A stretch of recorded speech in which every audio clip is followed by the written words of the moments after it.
Good morning students. आज मैं आप लोगों को आपका नेक्स्ट चैप्टर पढ़ाने जा रही हूँ। आप लोग ध्यान से देखेंगे और सुनेंगे।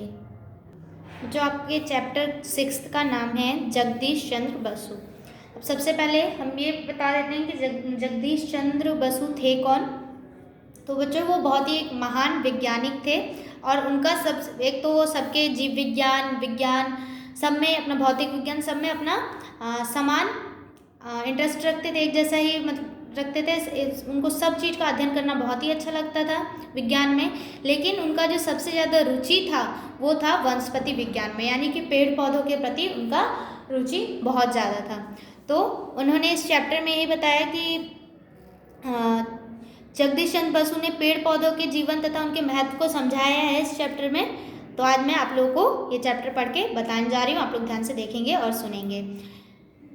वनस्पति विज्ञान की कक्षा थी, यानी क्लास चल रही थी वनस्पति विज्ञान में, जिसमें पेड़ पौधों के लिए पढ़ाई की जाती है। जैसे आप लोग का भी साइंस है, तो साइंस में आप लोग अगर आगे जाओगे तो साइंस में आप लोगों का बायो होगा, उसमें वनस्पति विज्ञान चैप्टर होगा। अध्यापक जी के सम्मुख मेज पर एक गमला रखा हुआ था। गमले में पौधा लगा था। अध्यापक जी ने रमेश को अपने पास बुलाया। रमेश से उस पौधे को छूने के लिए कहा। रमेश के छूते ही पौधा मुरझा जाता है। रमेश यह देखकर हैरान रह गया। थोड़ी देर के पश्चात पौधा फिर से पहले जैसा हो गया। रमेश ने अध्यापक जी से पूछा कि क्या मेरे छूने से इसे दर्द हो रहा है?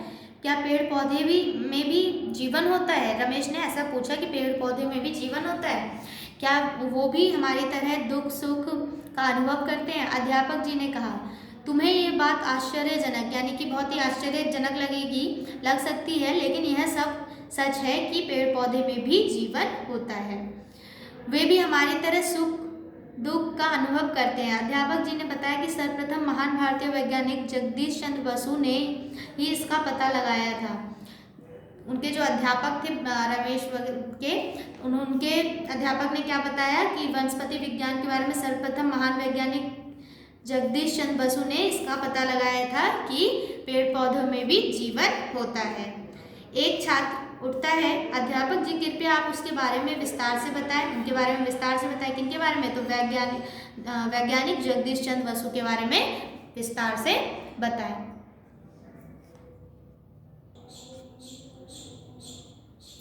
अध्यापक, जगदीश चंद्र बसु का जन्म बंगाल में 30 नवंबर 1858 ईस्वी को हुआ था। उनके पिता का नाम भगवान चंद्र बसु था। अंडरलाइन करेंगे और ये भी अंडरलाइन करेंगे कि वनस्पति विज्ञान की खोज सर्वप्रथम किसने की? तो वैज्ञानिक जगदीश चंद्र बसु ने इसका पता लगाया कि पेड़ पौधों में भी जीवन होता है। ठीक है,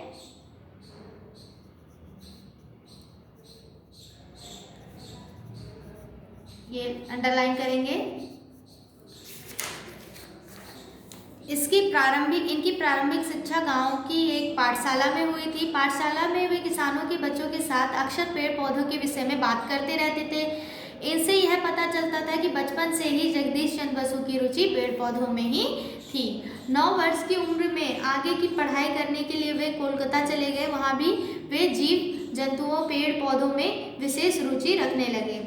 वे तरह तरह के फल फूल के पौधे उगाते, पौधों की जड़ें उखाड़ कर देखते, फिर चिंतन मनन करते। वे हमेशा यह जानने के लिए उत्सुक रहते थे कि क्या पेड़ पौधों में भी हमारी तरह जीवन होता है, जैसे हम चलते हैं फिरते हैं मूव करते हैं, है ना? तो वैसे क्या उनमें भी जीवन होता है, उनको भी सुख दुख का अनुभव होता है? इस बात का पता लगाने के लिए वे जी जान से जुट गए। 12वीं कक्षा की परीक्षा उत्तीर्ण पास होने के बाद बसु आगे की पढ़ाई के लिए इंग्लैंड चले गए। उन्होंने कैम्ब्रिज विश्वविद्यालय से भी एससीसी की परीक्षा उत्तीर्ण की। विज्ञान की बसु का जीवन था। उन्होंने सबसे पहले बेतार के तार की खोज की। उन्होंने अपने द्वारा बनाए यंत्रों के द्वारा रेडियो तरंगों को ईंटों की मोटी दीवार से गुजार कर दिखाया। यह तरंगे 75 फुट की दूरी तक गई, जिससे वहां पर रखी घंटी बज उठी।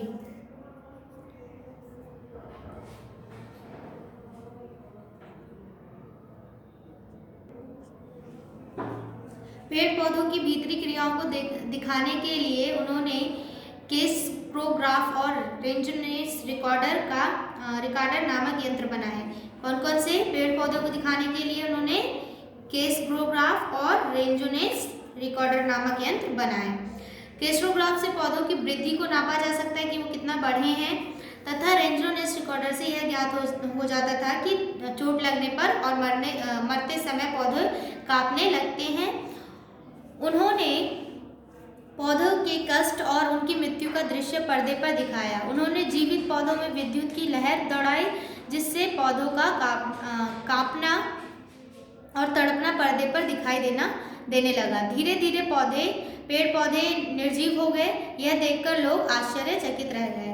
बच्चों, आज तुमने स्वयं ही देख लिया कि तुम्हारे छूते ही छुई मुई का पौधा कैसे मुरझा जाता है। छुई मुई का पौधा होता है जिसको अगर जरा सा टच करे वो पूरा पौधा थोड़ी देर के लिए मुरझा जाता है और फिर अपने आप ही पुनः वैसे पहले जैसा ही हो जाता है। इसी तरह तुम यह भी देख सकते हो कि सूरजमुखी का फूल सदैव सूर्य की ओर ही मुख किए खड़ा रहता है। प्रातः तुम देखोगे तो सूर्य के निकलते ही उसका मुख पूर्व की ओर रहता है और शाम को फूल का मुख पश्चिम की ओर घूम जाता है, क्योंकि शाम को सूर्य पश्चिम में चला जाता है और जो सुबह सूरज रहता है वो कौन सी दिशा में रहता है? पूर्व दिशा में रहता है ना। यह आश्चर्यजनक बात। वनस्पति जगत की इस खोजों के कारण ही जगदीश चंद्र बसु सारे संसार के प्रसिद्ध हो गए। अंग्रेज सरकार ने उन्हें सर की उपाधि दी। किसकी उपाधि दी? सर की उपाधि दी। महान वैज्ञानिक अल्बर्ट आइंस्टीन ने प्रोफेसर बसु के अनुसंधानों पर मुग्ध होकर कहा, जगदीश चंद्र बसु ने जितने अमूल्य तथ्य संसार को भेंट किए हैं उनमें से कोई एक ही उनकी विजय पताका फहराने के लिए पर्याप्त है। इस प्रकार प्रोफेसर जगदीश चंद्र बसु जीवन भर पेड़ पौधों की दुनिया में खोए रहे और उन्होंने विज्ञान जगत के समक्ष वनस्पतियों का सजीव संचार उपस्थित किया। कोलकाता में उन्होंने बसु विज्ञान मंदिर की स्थापना की। ये अंडरलाइन करेंगे आप लोग। उनकी इच्छा थी कि भारतवर्ष में ऐसी विज्ञान संस्थाएं खुले जिनसे हमारे विद्यार्थियों को विदेश जाने की जरूरत ना पड़े। लोग आगे की पढ़ाई करने के लिए और विज्ञान की पढ़ाई करने के लिए पहले विदेश जाना पड़ता था, तो वो चाहते थे कि ऐसी संस्थाएं खुले कि लोग विद्यार्थियों को विदेश जाना ना पड़े। सन 1937 में इस महान वैज्ञानिक का देहावसान हो गया, लेकिन अपनी वैज्ञानिक खोजों के लिए बसु संसार में सदा ही जीवित रहे। 1937 ईस्वी में महान वैज्ञानिक का देहावसान हो गया, यानी कि उनकी मृत्यु हो गई। अध्यापक जी ने अपने समस्त शिष्यों से कहा कि आप लोग जगदीश चंद्र बसु के जीवन से प्रेरणा लेकर महान बन सकते हैं। तो आप लोगों ने देखा इस चैप्टर में क्या बताया गया कि पेड़ पौधों में भी जीवन संभव है और उनके महत्व को, पेड़ पौधों के महत्व को बताया। तो आप लोग इस चैप्टर को रीडिंग करेंगे और इसके वर्ड मीनिंग कॉपी में नोट करेंगे